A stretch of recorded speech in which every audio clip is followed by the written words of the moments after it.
একটি বিষয় আপনাদেরকে বলি। ঘটনাটি যখন ঘটেছে তখন কিন্তু আমরা যে কার্যক্রম শুরু করেছি, এই ঘটনার সংশ্লিষ্ট যে মামলা হয়েছে, আপনি দেখেন প্রতিটা স্টেক হোল্ডারেরই ব্যক্তিবর্গ আমরা গ্রেফতার করেছি।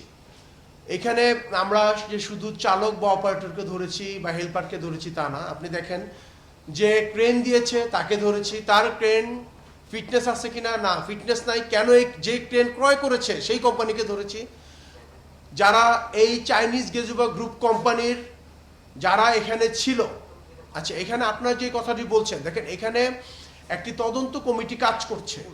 আমরা প্রাথমিকভাবে আমরা যাদেরকে গ্রেফতার করেছি, গ্রাউন্ডে যাদের কথা বলেছে যে আমি তার কথার ভিত্তিতে আমি এখানে আসছি, আমাকে সেই নির্দেশ দিয়েছে আমি এই কাজ করছি, তার গ্রাউন্ডে অপারেটরকে যে বলেছে হ্যাঁ আপনি আজকে কাজ করেন, কে বলেছে? মঞ্জুর বলেছে। হেল্পারকে কে বলেছে যে তুমি যে ট্রেন চালাও? ড্রাইভার বলেছে। নিরাপত্তার যে দুজন ছিল তাকে কে বলেছে যে তোমরা আজকে কাজ করো? জুলফিকার বলেছে। জুলফিকারকে কে দায়িত্ব দিয়েছে? মঞ্জুর বলেছে। ক্রেন কেন এইখানে? সেখানে হলো তোফাজ্জল, ইফতেখার, আজহার। আমরা কিন্তু প্রাথমিকভাবে যাদেরকে মনে করেছি এই ঘটনার সাথে সংশ্লিষ্ট, তাদেরকে আমরা আইনের হাতে নিয়ে এসেছি। দেখেন এখানে একটি বিষয়, আইন সবার জন্য সমান। এবং আপনি জানেন যে মাননীয় প্রধানমন্ত্রী কিন্তু ঘটনার পরপরই বলেছে যে এই ঘটনার সাথে সংশ্লিষ্ট সবাইকেই কিন্তু আইনের আওতায় আনা হবে। এখন পর্যন্ত কিন্তু দেখেন অপরাধ করে এই সরকারের সময় বা মাননীয় প্রধানমন্ত্রীর নির্দেশনা অনুযায়ী এখন পর্যন্ত অপরাধ করে কেউ পার পায়নি। সো এইখানে তদন্ত কমিটি যেই রিপোর্টটা করতেছে বা যেই রিপোর্টটি দিচ্ছে, এটা অনেকটাই কনক্লুসিভ একটি রিপোর্ট হবে। সেখানে যাদের ইনভলভমেন্ট আসবে, যদি এখানে আপনারা যেটা বলছিলেন যে বিআরটি এর যে কাজটি প্রকল্প চলছিল, এই প্রকল্পের ঠিকাদার প্রতিষ্ঠান হচ্ছে যে চাইনিজ গেজুবা গ্রুপ কোম্পানি। সো এই কোম্পানি কোন লেভেল পর্যন্ত এখানে ইনভলভ, কারা ইনভলভ, এটা কিন্তু অবশ্যই এই তদন্ত কমিটির মাধ্যমে বের হয়ে আসবে।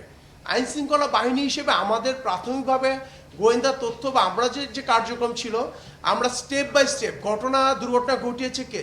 চালক, অপারেটর, তাদেরকে জিজ্ঞাসা করছি কে তোমাদেরকে এমপ্লয় করেছে? নিরাপত্তা, তোমাকে কে এমপ্লয় করেছে? ক্রেন কিভাবে আসলো? একটা 80 টনের ক্রেন কিভাবে 70 টনে মালামাল শিফট করছিল? ক্রেনটি কি ত্রুটি মুক্ত না ত্রুটিযুক্ত? ট্রেনটি হচ্ছে তাদের বক্তব্য অনুযায়ী 96, 97 থেকে, এবং এটা এখন মেয়াদ উত্তীর্ণ, লাস্ট রিনিউ করা হয়নি। সো প্রাথমিকভাবে আমরা যাদেরকে মনে করেছি তাদেরকে আমরা গ্রেফতার করেছি।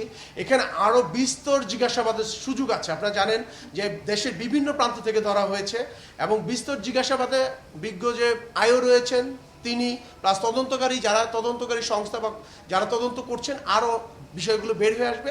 তখন নিশ্চয়ই কিন্তু আপনারা আরও ভালো কিছু রেজাল্ট পাবেন।